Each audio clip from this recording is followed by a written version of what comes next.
So welcome back to my channel. For today's video ay mangangamote tayo at ituturo ko sa inyo kung ano ang mga bagay na matututunan natin mula sa pangangamote.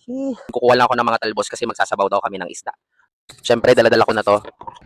So guys, kukuha na tayo. So pag kumukuha tayo ng mga talbos, guys, ang kinukuha mo lang yung mga kulay violet na ganyan. So ang isang natutunan ko, sabi ko kasi, gusto ko kumain ng kamote.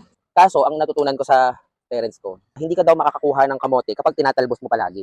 So mamimili ka kung anong gusto mo, talbos o mangangamote ka. Mangangamote. So pinili ko ang magtalbos kasi ayokong mangamote. Ay, hindi tayo mangangamote sa buhay. Ah, di ba? Di ba kasi yung mangangamote may iba't ibang definition yan. Yung iba nangangamote sa daan, yung mga motorista, mga pasaway sila sa daan.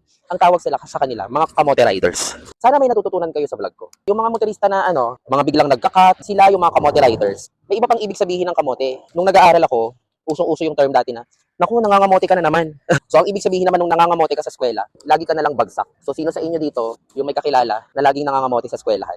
So, yan ang mga ibig sabihin ng kamote. Pero, etong pangangamote yung ginagawa ko ngayon ay hindi nangangahulugan na isa akong kamote rider o nangangamote ako sa buhay.